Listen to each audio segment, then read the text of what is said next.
Okay, so the earlier, yesterday's video, the earlier video, I spoke about the division of labor and organic and mechanic solidarity. So the division of labor, or the level of division of labor in society, is one of the things that Durkheim would have considered a social fact. And so Durkheim was one of the early people really trying to understand sociology as a proper science. And so, um, and so, as a proper science, there would have been um, there would have been things you could measure, and for Durkheim, these were the social facts, and he believed they existed outside of the individual. So, if we took um, if we took all white women aged 25 to 30 in Atlanta and measured their income level, then that average income level would be a social fact that we could measure. And even though it's composed of the aggregation of all of those individual people, it exists outside of those individual people because because any one individual doesn't have that much effect on it, right? If one of the women decided to move out of Atlanta, then she'd be out of the group we were measuring. But some other woman's going to move in, and she'll be in the group that we're measuring. So, that's a social fact. He also um, he also was looking for the kind of relationships that that were emerging in the other sciences at that period in time. So um, there's a book called the Elementary Forms of Religious Life, and I can talk about that in another video if you care. But what's important about that one is he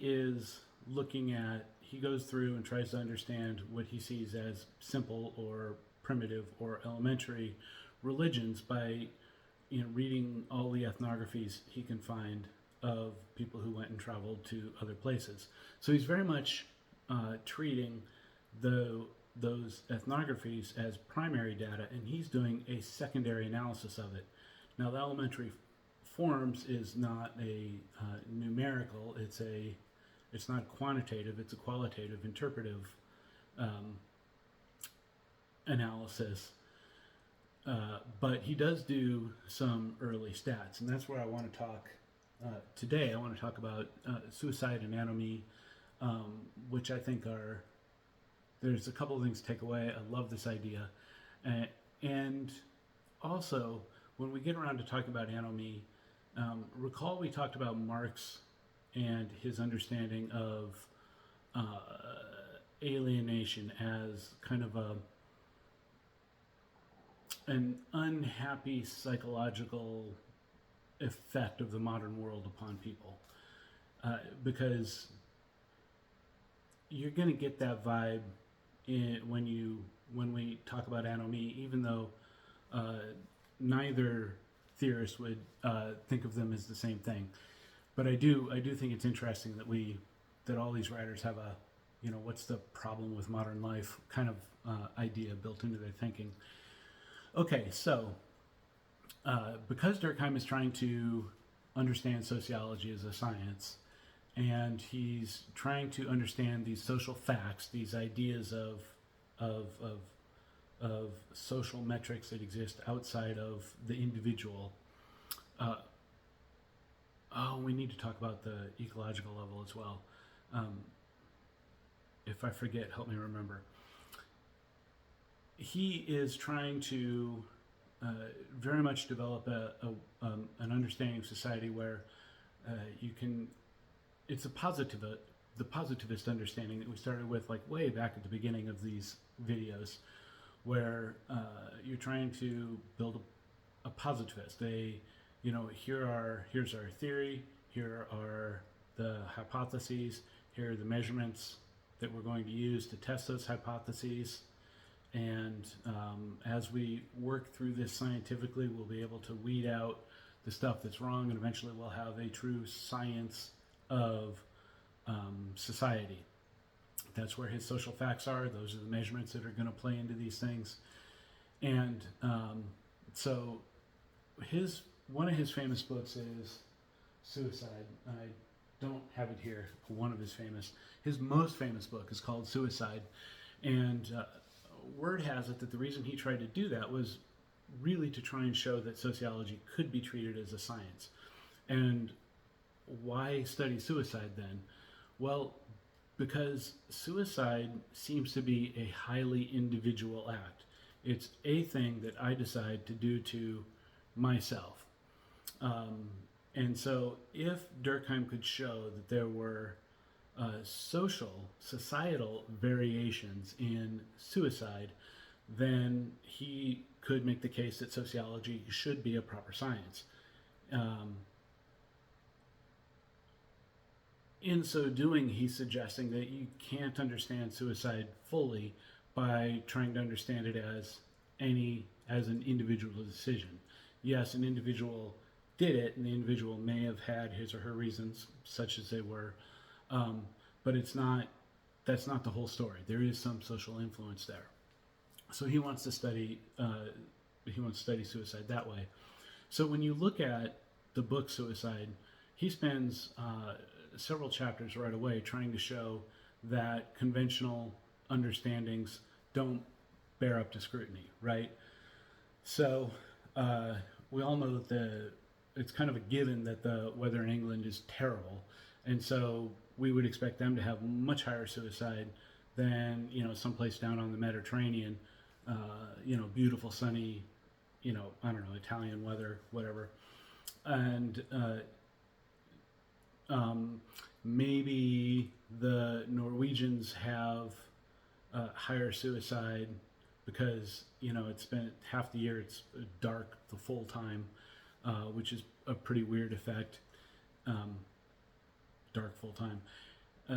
During the winter, it's night most of the day, and sometimes all day up at those latitudes, and so they should have higher suicide rate than someplace lower. And so he goes through, and part of the problem is that you got to remember this is before computers, and that means that data is being collected in ledger books. Also, suicide is one of those things that it makes us uncomfortable to talk about it. It made them uncomfortable to talk about it, and when you layer in some of the religious understandings that were very common then, you also had, if you were going through the church records and you were looking for suicide, you weren't going to find it because they would often attribute the death to something else if they could, so that the person could be buried in their church, so that there wouldn't be shame or stigma or whatever. So he has to deal with all those data quality issues. And interestingly, even in today's world, data quality is one of the bigger problems you're going to have. But he's trying to solve this in 1900, and so he gets his grad students, and they collect all this data from church books and county records offices, and they're they're tallying things up with paper and pencils just to get some means and medians, which is kind of crazy. And so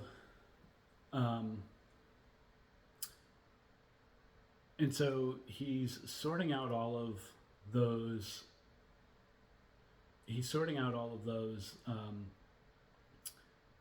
Like I said, he's trying to sort through all the data quality. He's trying to collect it for the things that you might think of, weather, good fortune, bad fortune, long day, long night, versus more temperate climates, just the things that people kind of sort of generically assume. And he goes through and he disproves all of those. Parentheses, we do need to say that people have gone back and redone some of this because, why wouldn't you? And I do think that the modern scholars have different interpretations, but that's for a different time.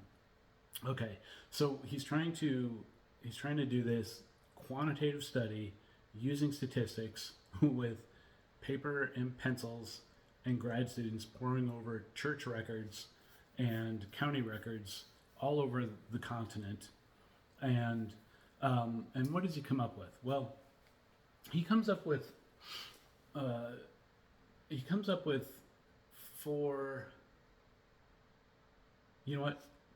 I'm gonna get the book so you can see it. Okay, that took longer than I thought. Um, but I do have I also got the Marx Engels reader here. So this is what every grad student in the social sciences ends up having at some point. I've had a couple of copies.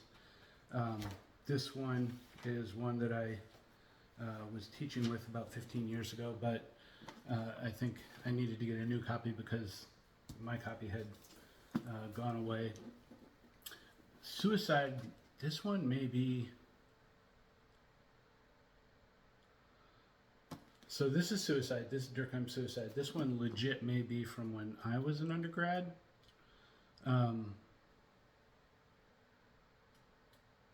Which is kind of wild. I should look at the bookmarks and see. And since then, I've taught it a few times, and so I've had a few other copies as well. But the thing that's fascinating with this, and I'll just cut to the chase. He goes through and he discusses 4 different types of suicide. But the one that I want to spend time on, and we're already at 12 minutes, so I don't want to go too long, is what's called anomie.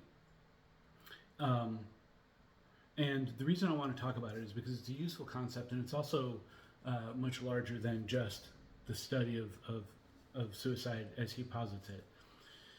So he goes through and he looks at gender roles, he looks at religious communities, and he eventually says that anomie is the biggest, most important cause of variation in suicide between groups, right? Because he thinks it's a social fact at the social level, not necessarily an individual choice.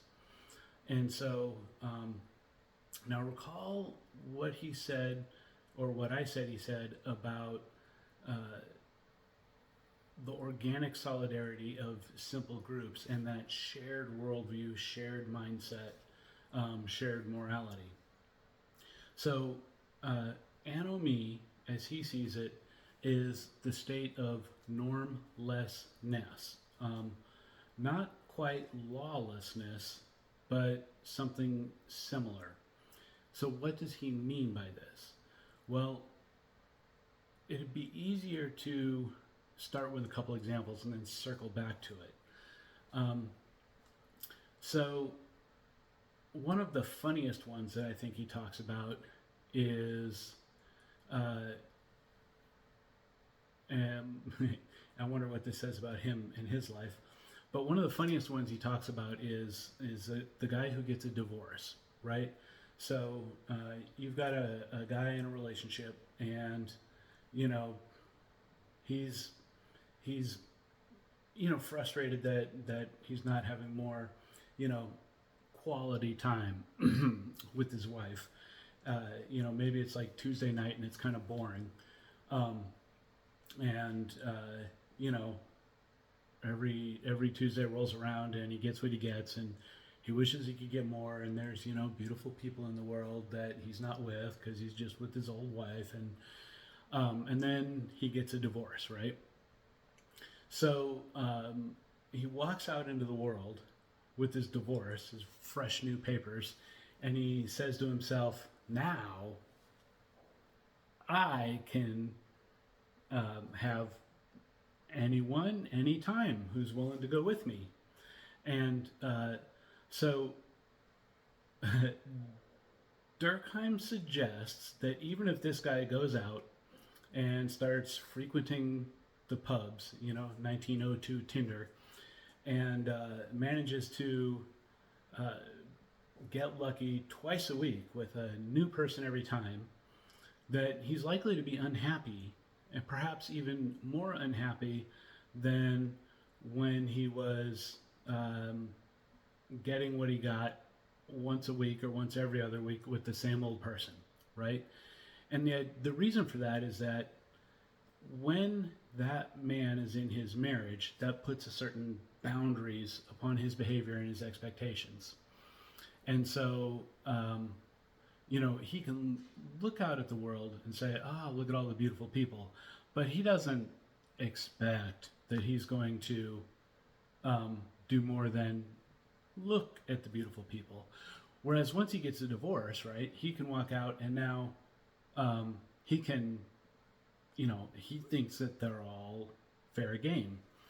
And so now, because all the beautiful women of the world are now his target, and because it's impossible to convince all the women in the world to share quality time with you, he's gonna be disappointed more often than he's happy.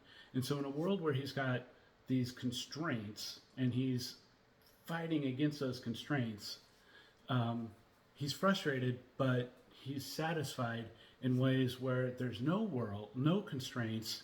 He can have more, absolutely more of what he thought he wanted, but because there's no constraints, there's also no limits, and so he can never reach all of those. And essentially, what he's going from is an assumption that human appetites are essentially limitless in a world of free alcohol. There are people who would free and plentiful alcohol. There are plenty of people who would end up, drinking themselves to death. In a world of something like prohibition, where in order to get the drink, you got to go find it. It's illegal. You're running a risk. It's probably expensive. You're going to have fewer people drinking themselves to death because, if they're able to tie one on again once a week, they're going to feel like they achieved something.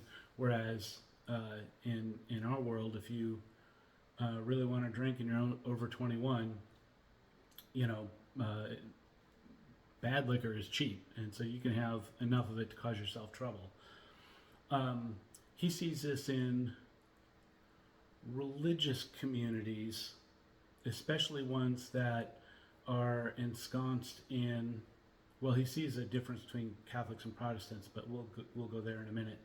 He sees a difference in religious communities that are ensconced in somewhat hostile environments, and he's talking about specifically he's talking about Jews in Europe at the time. As long as the Jewish communities,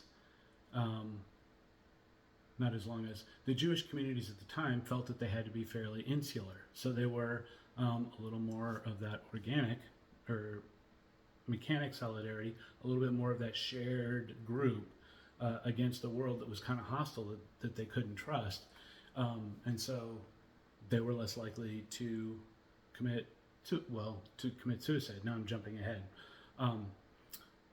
But if you are in that small religious community in a hostile environment, you're going to lean more heavily on your group, but that's also going to come with strictures. You have these stories, I don't know if they're entirely true or not, but you have these stories about lottery winners who, if you spend your whole life, working to try and make a little bit more, and you want to, you are trying to save money, but it's hard because you never really make it enough, and then the kids come along and holy shit, they're expensive. And finally you get the kids through. Maybe you get some credit cards paid off, and you buy yourself. I had this friend, Paul, in grad school, and this is exactly what he did. He had spent his life as a cop, had gone to grad school, to his undergrad during the day, um, while being a cop at night. And him and his wife had divorced, and he was raising his son. You know, absolute, absolute gem of a guy, solidly working class, never had a ton of money.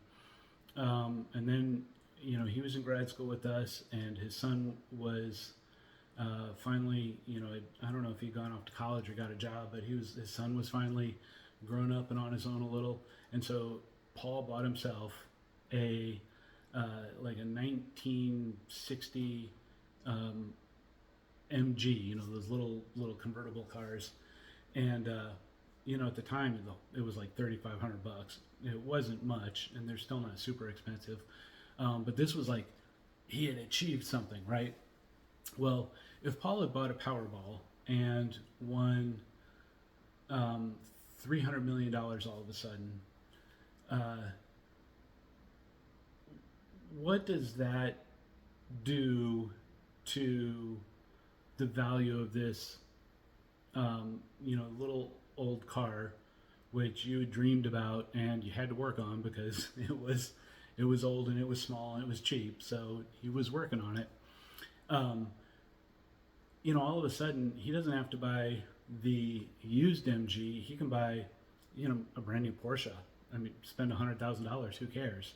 And actually, considering that his Powerball was somewhere in the neighborhood of $300 million, he could buy 7 of those $100,000 Porsches in different colors, one for every day of the week.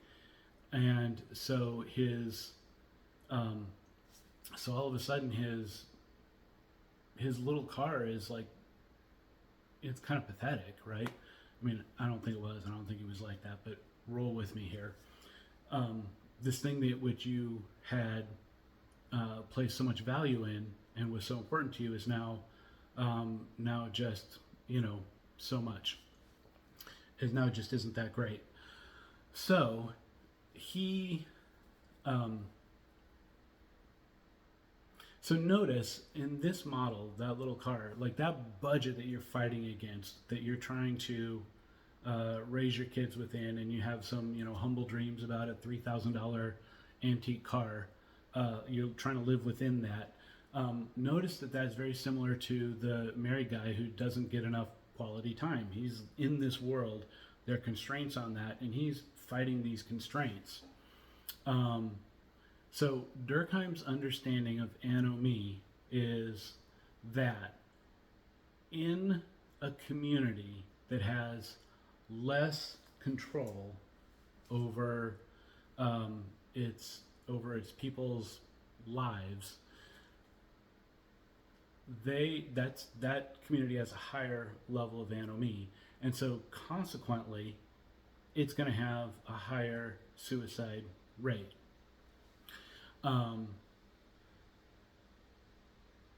When a community has sudden trouble, like war starts, or something like the Great Depression starts, he's going to say the suicide level tends to start to go down because people, all of a sudden their level of control over their lives and their level of constraint upon their movement and opportunities shrinks, and so they are, oddly enough, more likely to find meaning.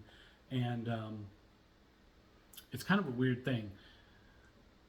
Now, he uses this to talk about lottery winners. He uses it to talk about societies with war. He uses it to talk about the married guy. It's a really cool idea, and I like it almost independently of Durkheim's analysis.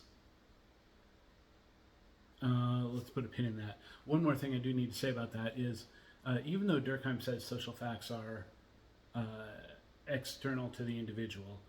Um, when you look a little more closely at the way Durkheim's writing, he sees individual psychology and, if you will, the social psychology of the group, which is not the way we use social psychology as a term nowadays. So almost the psychology of the group. Uh, he sees those two things as, um, I mean, I wouldn't say interchangeably because they're, clearly different, but closely related. And I think he would suggest that you end up with the same processes with each of them, right? So you've got anomie at the group level, you've got anomie at the individual level, and modern writers would critique him for this is called the ecological fallacy. It's not really okay to go from the individual level. If you're studying something at the individual level, you can't assume it's going to work exactly the same at the group level and then at the social level. Um, and he seems to be okay with that. And that social psychology, if you will, he calls it the collective conscience, um, which is actually a really important thing in his thinking too. But um, maybe we'll do another one on that. Um, the thing is that I feel like Durkheim's, whether Durkheim's analysis is correct or incorrect, whether his stats are right or not, I do feel like this idea of anomie is a valuable one, and I feel like I see it at least at the individual level on a fairly regular basis when I look at people I've known over my life. Um, if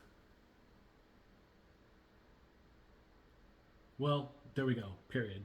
Um, I'd love to hear any thoughts or comments about that. All right, so let's see. We did suicide. We did anomie. Catholics and Protestants. Okay, so the Catholic and Protestant differences are something that echoes through Weber's writing as well. And Weber's writing about the same time um, Durkheim is, and I'm not 100% sure how much they even were friends or contemporaries. Well, they were contemporaries, but how much they were friends or how much they were, referring to each other in their writings. You need someone who's a better theorist than me for that. But so, and this is a difference that's going to pop up in Weber too, but differently. So if you are Catholic, at least theoretically, you belong to a parish. That parish is chosen for you mostly by where you live. I mean, there's nothing that keeps you from going to another parish, but they're assigned based on your neighborhood, and then your priest tells you. Really, the priest's interpretation of what the Bible says, of what the church says, carries a lot of weight. And as a Catholic, you're supposed to really trust and follow your priest, and the priest is subordinate to the bishop. The bishop is subordinate to the cardinal, all the way up to the Pope. The Pope tells you what a thing is, and at least in Catholicism, there are times when the Pope can technically be infallible, but those are very, very, very specific rules. But for the most part, the Pope's, what the Pope says goes, and all the way down through the community. And, one of those rules is the interpretation of the commandment to keep holy the Sabbath by going to church, right? And if you are not going to church, the little old ladies and, I shouldn't say little old ladies, but they outlive the men, so there's more of them at church are going to notice. And, when you bump into them around town, they're going to say, why weren't you in church, right? Because if you're not in church on Sunday in Catholicism, you're committing a sin. And, when you say the Our Father or the Creed, that is a list of things that, as a Catholic, you actually believe. Period. So, what you are meant to believe is a given. Your involvement in your parish community is pretty high. You birth, the babies are baptized. Marriages happen there, funerals happen there. You're there every single week, and like I saw this myself growing up because I grew up Catholic, went to Catholic school, and the kids that I went to school with Monday through Friday, I'd see them on Saturday afternoon or Sunday morning. We did, when I was the right age, I was an altar boy, which meant not only was I in school, but then I was also serving mass. It's a very, very, very inclusive, not inclusive is the wrong word, but it's a very encompassing environment. There we go. All right, so one of the key differences in Protestantism, starting with Luther and his 95 Theses that he nails to the door of the church, is that you can read the Bible on your own and you can interpret the Bible on your own. So if in your conscience you think that the priest's interpretation is wrong, then it's incumbent upon you to follow your conscience, right? And okay, that's really interesting. Now, further, and I don't know exactly which Protestant communities believe in predestination and which don't, but for the ones that believe in predestination, whether or not you're going to heaven, your best friends may not, your wife or husband may not, the people around you may not go. Like it ends up being a much more individual experience with a lot more individual responsibility and freedom, right? In Catholicism, you show up, you do your thing, and mostly behave, and you're probably going to be fine. In Protestantism, after Luther, you may or may not get to go to heaven. That's up to God, and it's probably decided before you were born. It's incumbent upon you to read the Bible, preferably a lot, develop opinions, understand it. Your pastor just becomes kind of more of a group facilitator, maybe an advisor, but they really can't tell you what God thinks, because you can also speak to God yourself. And talk about a little bit scary. Instead of having all of the earthly clergy and then all of the saints and Mother Mary to help you when you have to talk to God, in Protestantism you talk to God yourself, and that's pretty big. That's awesome, literally, AWE, awe inspiring. I'd be a little nervous to talk to the President of the United States, to say nothing of God, right? So what Durkheim finds is that Catholics have a lower level of suicide than Protestants do, even though, now my Catholic students are going to say, yeah, but suicide is a grave sin. You're going to hell if you commit suicide. I don't know enough Protestantism to say so, but Durkheim would say that prohibition against suicide exists on both sides of that divide. And so, the theological implication can't be the whole thing. The theological prohibition can't be the whole reason that the Protestants have more suicide than Catholics. And so he ends up going to this idea of anomie. But now this one's at 34. Holy Moses, these are long ones. So I'm going to step back, and I just want to say, you take away from this one is sociology is positive science that includes social facts that that the study suicide was an attempt to understand a social phenomena as, or at least what appears to be an individual phenomena, as a socially influenced thing, to try and help establish sociology as a positivist science. And out of all of that, you get this idea of anomie, which I think holds some value, even if Durkheim's analysis 100 years later turns out to not be completely correct. And this idea of anomie is what happens, when, let me start over. This idea of anomie is this experience of normlessness at the individual level or at the social level. And the most disruptive kind of anomic experience is when you go from a world of high control to no control at all, or very, very low control. So that's how I'm going to end this one. Thank you.